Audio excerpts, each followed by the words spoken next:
Welcome to this deep dive, exploring the world of the Southern Negro like during and after slavery. Yeah, it's a fascinating look at this intersection of economics and religion. Exactly. And we're going to be drawing insights from two very different but important voices, Booker T. Washington and W.E.B. Du Bois. Yeah, two giants of this era who offer really compelling and sometimes contrasting perspectives. Absolutely. So let's dive right in. And to start, I think it's important to understand the moral and religious landscape of slavery itself. Yeah, initially there was some tolerance towards converting slaves to Christianity. Right, like the thinking was that it would make them more docile and obedient. Exactly, but as the South's economic dependence on slavery grew, particularly with the rise of the Cotton Kingdom, This created a huge ethical dilemma. a huge dilemma because how do you reconcile the Christian teachings of love and brotherhood? With the brutal reality of owning another human being. Right, exactly. And what we see is a gradual shift, a move towards denying the full humanity and brotherhood of Black people.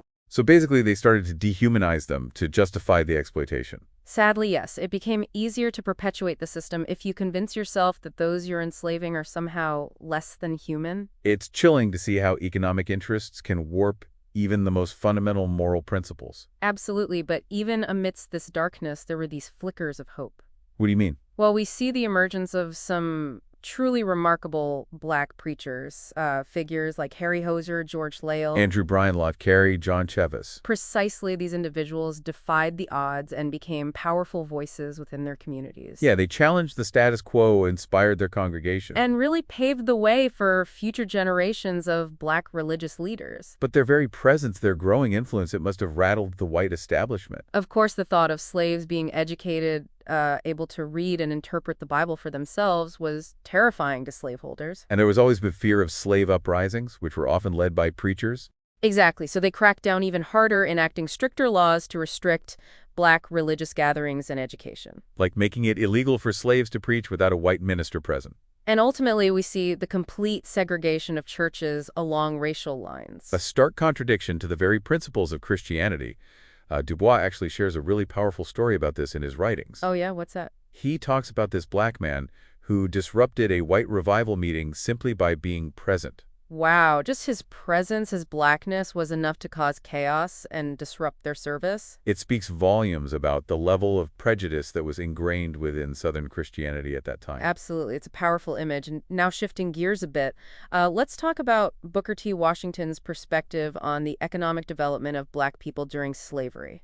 Okay, so he obviously acknowledged the horrors of the institution, but he also pointed out some unexpected skills and values that slaves acquired through their forced labor. Yes, and this is where Washington's views can sometimes surprise people. How so? Well, he argues that in some ways Southern slaves received more expensive trade training than free Black people in northern cities. That's kind of a surprising reversal, right? Exactly, and the reason for this was purely economic. You see, a skilled slave was more valuable to their owner. So they had an incentive to invest in their training, not out of altruism, but for profit. Precisely. It's a stark reminder of the dehumanizing nature of the system. Absolutely. But Washington goes further, arguing that this economic progress, however it was achieved, laid the foundation for moral and religious growth. He firmly believed that economic self-sufficiency was the key to unlocking a person's potential both morally and spiritually. Okay, I'm following you. And to illustrate this point, he uses the story of Mr. James Hill. Tell me about Mr. Hill. So he was this formerly illiterate farmer who, after learning to read and write, managed to buy his own land and transform his life through agricultural innovation. So he basically became a successful farmer,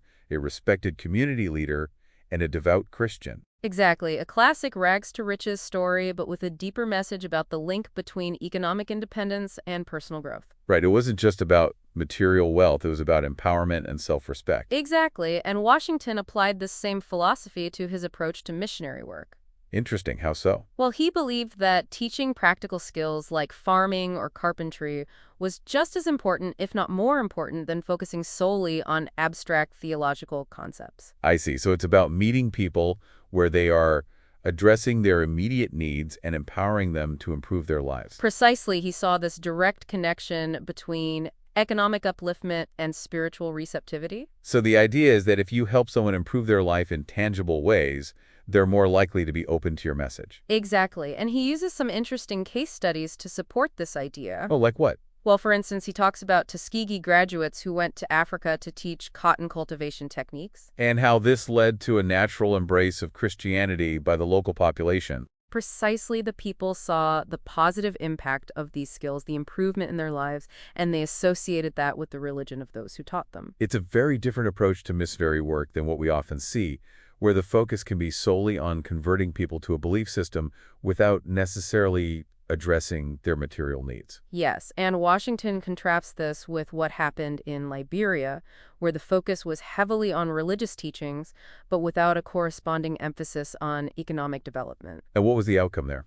Well, progress was limited without the means to improve their material lives. The people remained mired in poverty and struggled to embrace these abstract teachings. It highlights the importance of that practical foundation, right? Absolutely. It's about creating a sense of agency of hope that can then translate into moral and spiritual growth. And this becomes even more critical as we move into the period after emancipation, which brings its own unique set of challenges and opportunities. Right, which is a perfect segue into our next discussion. Yeah, let's delve into that next. So imagine you're a newly freed slave suddenly thrust into this world where you're legally free but still facing all these immense barriers. Yeah, it must have been a really daunting transition, to say the least. Absolutely. And one of the biggest hurdles they faced was this ingrained notion that manual labor was degrading. Right, a legacy of slavery where work was associated with forced servitude and oppression. Exactly. And this is where industrial schools like Tuskegee, founded by Booker T. Washington, really played such a vital role. In teaching the dignity of work and fostering economic independence. Precisely, they provided these practical skills, instilled this strong work ethic, and really empowered Black people to create a better life for themselves and their families. And the impact of these schools was undeniable. Washington cites some really impressive statistics to support this. Oh, yeah, like what? Well, for instance, he points out that a negligible number of Tuskegee graduates ended up in prison. It really speaks volumes about that connection between economic stability and moral conduct, right? Absolutely. When people have the means to support themselves, they're less likely to resort to crime. Exactly. It's a powerful testament to the transformative power of education and economic empowerment. For sure. But while these Black communities were striving for progress, the South as a whole was dealing with its own set of post-Civil War challenges. Yeah, the South was in a state of upheaval, trying to rebuild their economy while still clinging to these old ways of thinking and prejudices. It seems like a recipe for conflict, so how did they try to address these challenges? Well, Washington outlines 4 main approaches that the South took to solve these economic problems after the war. The first and perhaps most shocking was re-enslavement. Wait, they actually tried to bring back slavery after the Civil War? Yeah, it's crazy, right? But they did, though. These attempts ultimately failed. So how did they try to do that? They tried to control Black labor through all these restrictive laws like vagrancy statutes and apprenticeship systems that basically forced Black people back into servitude. So much for a fresh start. So what was the second approach? The second was serfdom or peonage, another exploitative system that trapped Black people in this cycle of debt and poverty. How did that work? Essentially, Black people were forced to work off debts, often incurred through these unfair sharecropping arrangements or labor contracts, with little opportunity to become independent. It sounds like a system designed to keep them marginalized both economically and socially. Exactly, and it often led to social unrest and violence. Okay, and the third approach? The third was the rise of a Black professional class. So Black doctors, lawyers, teachers, entrepreneurs, serving primarily Black communities. Exactly, it was a sign of progress, a testament to the resilience and determination of Black people to create a better life for themselves, but it also reflects this reality of segregation. Right, where Black people were often excluded from mainstream white society. Exactly, and the fourth approach, Okay. Washington calls it the group economy. What's that?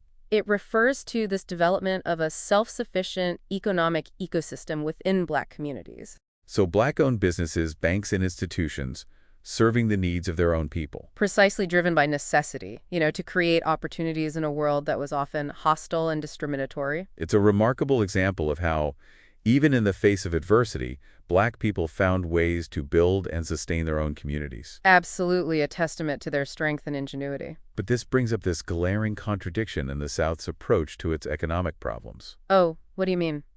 Well, on one hand, they desperately needed skilled labor to rebuild their economy and compete in this rapidly industrializing world, but on the other hand, they were so resistant to giving black people the education and opportunities they needed to thrive. Right. It's like shooting yourself in the foot. Their own prejudices and desire to maintain white supremacy ended up hindering their own progress. It's a theme we see throughout history. Unfortunately, yeah. Now, W.E.B. Du Bois brings a slightly different perspective to this discussion.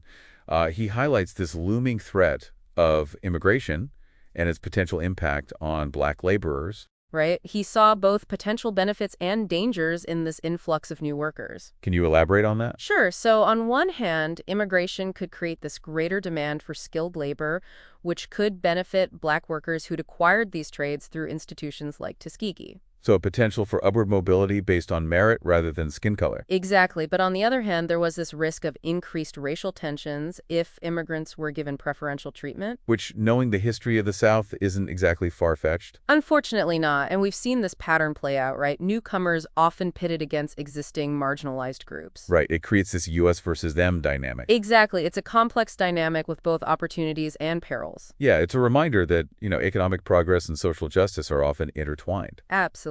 And that the struggle for equality is rarely straightforward. But ultimately, both Washington and Du Bois really believed in the power of education and economic empowerment to uplift black communities. They did. They saw it as the key to breaking these cycles of poverty and discrimination and to achieving true equality. And this brings us back to that fundamental question we talked about earlier. Right, like the moral and religious implications of denying people basic human rights and opportunities based solely on race. Exactly, a question that still haunts us today as we grapple with, the legacies of slavery and segregation. Yeah, for sure. And Du Bois, in his writings, throws down this powerful challenge to those who clung to the belief in black inferiority. What's that? He basically says, if you truly believe that black people are inherently incapable of achieving the same level of success as white people, then give them the same opportunities, the same access to education and resources, and let's see what happens. Like put up or shut up. Exactly, right? Give them a level playing field. And if they thrive under those conditions, well, it dismantles the entire foundation of white supremacy. It exposes the lie for what it is. And it forces us to confront the true roots of inequality, not in some inherent difference between races, but in the systems and structures that have been designed to privilege some at the expense of others. Precisely. It's a challenge that resonates deeply even today as we continue to grapple with these issues of racial and economic justice. We see the echoes of this history and the disparities that still exist. It's a stark reminder that the struggle for equality is far from over, and that we all have a role to play in dismantling these systems of oppression and creating a more just and equitable society. Absolutely. And by understanding this complex interplay of economics, religion, and race in this pivotal period of American history, maybe we can gain some insights into how to address the challenges we face today. Food for thought indeed. Thanks for joining us on this deep dive, exploring the world of a Southern Negro. We hope this has been enlightening and given you some new perspectives to consider.